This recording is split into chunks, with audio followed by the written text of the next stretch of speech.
Hello there, ladies and gents, and welcome to the Spiffing Brit completes Taureor's challenge.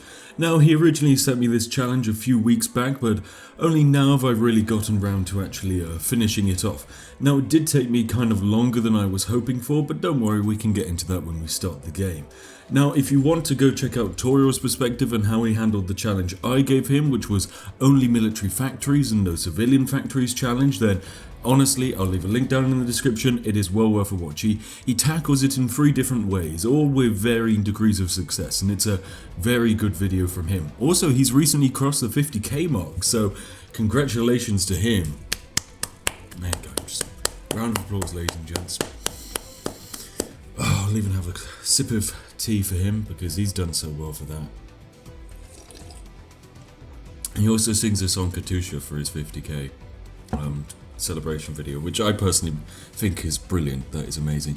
Anyway, so I'm just setting up my game here now. I go for Iron Man mode, of course. I want to make it look like I'm doing this legitimately, and of course I am, don't worry.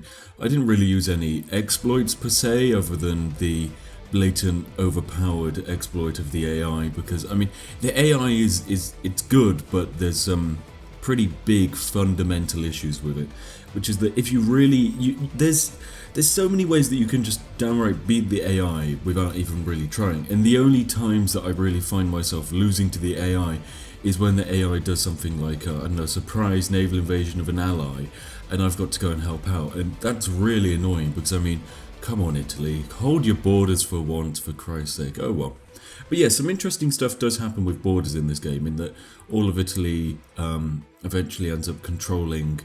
Well, I'll tell you when we get there. Anyway, so you might be wondering why there's a picture, or why there's someone's face in the top of the screen. Well, this is Aspec, who's the Stellaris YouTuber. Now, you see, Aspec's a bit of like a lucky charm for me, so I'm going to keep his face there for the duration of the game, just to, you know, help with morale, keep him there. And I do move it, don't worry, I move it so that he becomes the manpower, because whilst using German manpower can be seen as a good thing, alternatively, I say use A-Spec. Imagine an entire army of Stellaris YouTubers fighting. It's quite effective. Now, what is my challenge here today? Because I haven't actually explained it yet. Basically, A-Spec challenged me to invade the United Kingdom as Germany, but I'm not allowed to use any navy. This includes even convoys, so the typical strategy to invading the UK is to land paratroopers, grab a port, and then ship over supplies and troops. And that does work, it works really well, but of course I can't do that. Now, I decided to have a workaround this, and I knew that I wanted to handle everything in Europe before I even bothered dealing with the UK. And in fact, I even wanted to secure Africa before I wanted to deal with the UK. Also, when it comes to my invasion of the UK, I did kind of cock it up a few times. Now, it has been a while since I've done naval invasions, sorry, not naval invasions, since I've done paratrooping into the UK, and because of that I made quite a few mistakes. Plus, due to how late in the game I was doing it, the UK was fielding quite large armies. But don't worry, I was able to use some of the new mechanics in Waking the Tiger to my advantage. Most notably these kind of like general abilities, because if you get the paratrooping general ability, it is so overpowered. I honestly can't even state how crazily overpowered it is to just be able to drop paratroopers and just have them not get any out of supply penalties for literally like 3 weeks. It's incredible how overpowered it is. Oh god, I hope you like the music. I'm sorry, that tea was just... oh, it's good stuff. Tetley English breakfast tea. Oh god, Tetley's English breakfast tea. God, what's up with my pronunciation today? Anyway, so what I'm going for this kind of like starting game is I like to play tall with Germany, and by that I mean I typically won't actually do anything other than Anschluss until about 1938. And I know it's not exactly a popular strategy. Most people like going straight into Anschluss, straight into the foreign policy stuff, because why develop your own country when you could steal the development from other countries? And it works, yes, but for me personally, I like to build Fortress Germany, and then from Fortress Germany push out. Now, the reason for this is because I love German tank divisions. German tank divisions in this game are so overpowered. Well, not necessarily overpowered, they're just very overpowered against the AI. So you can see this is a motorized division for Germany. It's pretty good, it's really fast, but it's not quite a panzer division. Now you see German panzer divisions, if you fill them only with light tanks and get some really good light tanks in there, and if you also add in a lot of motorized, the division is so fast it will just run over the enemy divisions. It will just keep powering straight through them, and it's brilliant. I love it. Now the issue of course with these divisions is especially invading Africa, organization and supply can be a bit of a pain, but when I attempt my invasion of Africa, I think it takes me about 3 months, maybe 2 months. It was a bit of a pain getting down to Africa because of course I can't use boats. I had to invade Bulgaria and invade Yugoslavia and invade Turkey. And the invasion of Turkey itself was a real pain because to invade Turkey I had to control the strait, which was impossible because the Turkish Navy was just sat on it like, God, I'm not moving anywhere, I control both sides of the strait, you can't take this. So I had to effectively wait until the Turkish AI decided, we no longer need to defend our homelands anymore, and just sails off into the Atlantic somewhere. And then I was able to cross with about 24 tank divisions and just steamroll all of Turkey, and then just push straight down through Turkey and down into Africa. Anyway, let's focus on what we're doing with our game here. So what I've done is I've got Hans Guderian or whatever, Heinz, I don't know. Yeah, let's call him Heinz. I'm a big fan of their tomato soup, so why not? So this is General Heinz, and I've put him in control of my tank divisions. He's a nice solid choice when it comes to tank divisions. Oh, and there's the A-Spec face getting moved to the manpower. So there you go. We're now fighting with A-Specs. Now, the German tank divisions are brilliant. They're virtually unstoppable, and the best way to use them is to put a wave of infantry behind them. So you want one layer of tanks, you want one layer of infantry, and you want to make sure they are both supplied. So you basically want large infrastructure on the points where you're invading, say the Benelux region. You want to make sure you have some good infrastructure there, have a line of about 24 infantry and have a line of about 10 tanks. And then what you do is you hold with the infantry and you push with the tanks. The infantry will follow the tanks up, and eventually when the tanks run out of organization or they've kind of reached their the max of their push, you simply hold the tanks and you hold with the infantry, set a new plan, get your general bonuses going, and then just do the invasion again. And you can keep doing these kind of like tiptoe invasions, and with that you can take out any country.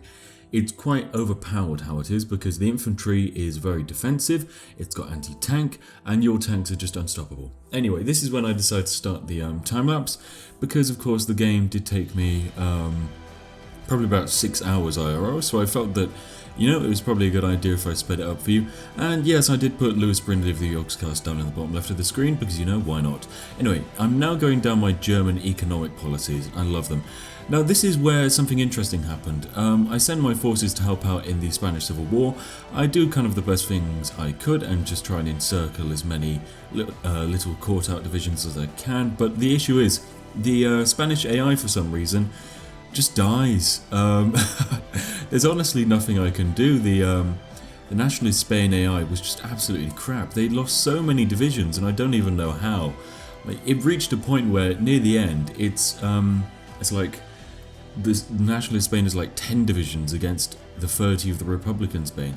It was crazy how broken it was, but oh well, it's all fine, these kinds of things happen. Now, another way that I could have attempted the challenge was to go down into monarchist Germany, and this was something that I actually really thought about because monarchist Germany at the moment is quite powerful. It's got a lot of huge bonuses, but the only issue is, whilst it does have bonuses to strike out against the UK, almost all of those bonuses are for Navy, and a lot of the focus tree on that side is all great, but only for the Navy. So that's why I decided to not go down into the monarchist side, although it has got some pretty brilliant economic policies, but yeah, it wasn't really for me. And if I had gone down into the monarchist side, I would have used the Civil War exploit, which I have a video on.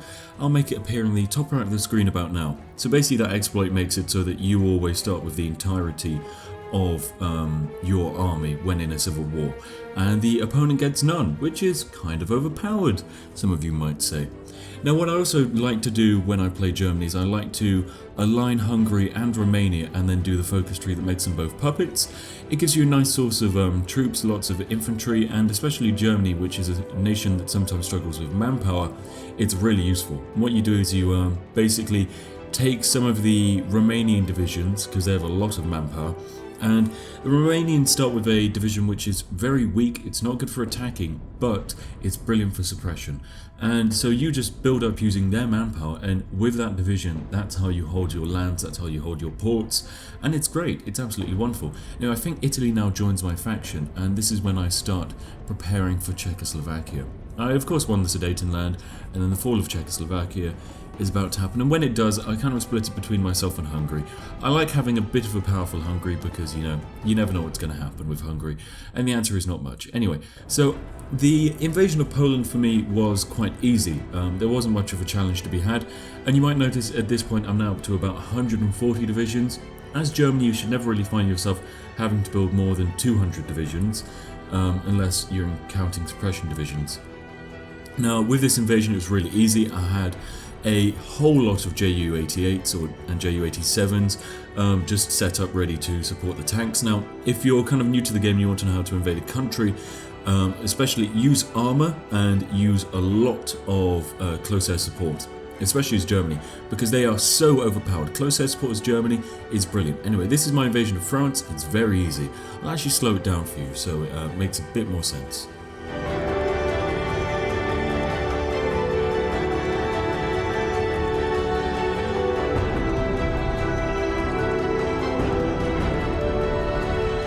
So yes, as you can see, after my successful and wonderful invasion of France, the entirety goes to Italy, yeah.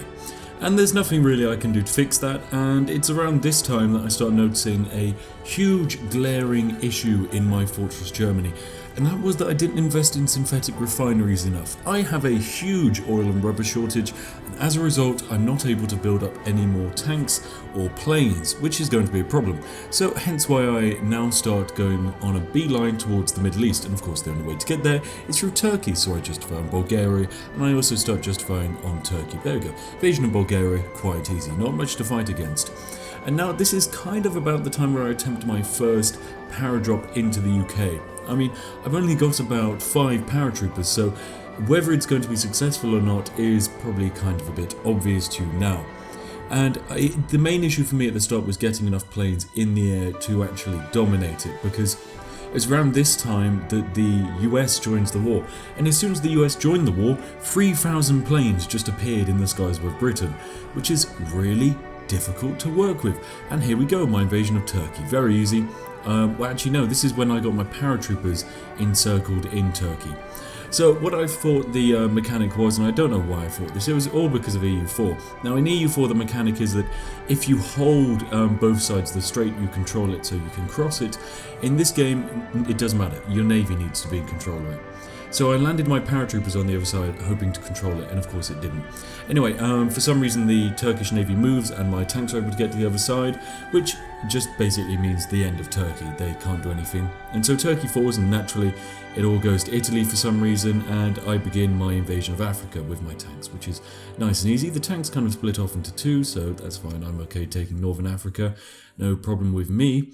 And of course my first naval invasion of the UK, it was a failure. They kind of landed, ran out of supply, and they weren't even able to get a foothold, which is a bit of a shame. Now when you want to do a naval invasion, and don't worry, I do this kind of later on, you want to land on multiple regions basically, and by landing on multiple regions you kind of pin down all the troops, you make it so that they can't reinforce it, and that way at least one of the paratroopers then lands, and the one that does land immediately then can grab a port or can help out the others as they attempt to land. Now I just win a superiority over the UK again, and you might notice I'm building up a ridiculous quantity of synthetic refineries. Yeah, that's right, because without this oil I need it, I really do. But don't worry, I'm okay with that. Also, D-Day happens, yeah. On the 10th of January 1942, about 40 divisions start hurling themselves at northern France, and don't worry, none of it sticks. Anyway, here's my second paratrooper attempt. Now, I didn't have enough forces. I only had 6 paratrooping divisions.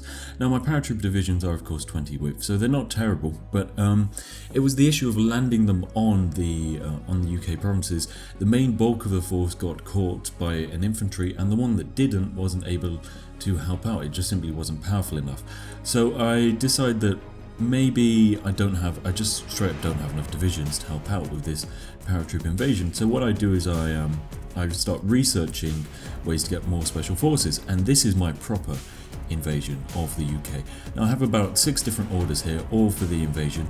Now, of course, another issue is that more American planes arrive, and so yeah, winning that air superiority is a real pain, but don't worry, I win it. Now, this is when I mentioned I mentioned earlier that I have a paratrooper ability on my general, and it is overpowered. He lands, and I just instantly grab the port, and once I grab the port, that doesn't mean anything, because the issue for me is I can't get supply to my paratroopers, because I can't use convoys to get supply to my paratroopers. I don't even control the English Channel, so even if I did have convoys, they wouldn't do anything. So what I start doing is I build up loads and loads of transport planes, and using transport planes I drop supplies onto the UK. And once my paratroopers have landed in the UK, I can now change their template. So I change a few of their templates into infantry divisions, and once they're changed into infantry divisions, that frees up my special forces cap, and so I'm then able to land more and more paratroopers in and replace them with infantry, and land more in and replace them with infantry, and you get the picture. That's the UK capitulated. Job done, challenge complete. Anyway, thank you very much, Taureor, for setting me this challenge. It was really fun to do, and I'm very glad that you appreciated the fact that I hate Navy so much that you gave me a way to work around it. So thank you. Hopefully the next DLC will really fix the Navy, but it waits to be seen. Well, as soon as I get a kind of like early hands-on copy, I'll voice my thoughts and opinions on it. But from the dev diaries and the things that are getting posted, especially the addition of fuel is going to be very important to the game. I think it's going to definitely kind of guide the war into more of a historical sense, plus the ability it will have to give modders more potential for fun mods. I think, I just can't wait. It's brilliant. The game's going in a great path. Anyway, if you've enjoyed the video, then please give the video a like. If you want to see more kinds of weird challenges like this, and if you want to see more of me working with Taureor or other YouTubers, then recommend them down below. Give the video a like, I don't know, leave a comment, subscribe, tell me about what your favourite tea is, and actually, yeah, you know what, I'll start this early. The single best comment on this video, I'll tell you who the best commenter is in the next video, don't worry. The single best commenter on this video will be being sent a UK flag signed by me, the Spiffing Brit. And yes, I'll announce it in the next video, and all you have to do is then simply contact me once I tell you who you are. And yes, give me your address and I will send you a UK flag signed by the Spiffing Brit. Limited edition and everything. Anyway, I'll see you all in the next one. Please comment with some very insightful and exciting comments. Hats off to you, and I'll see you in the next one.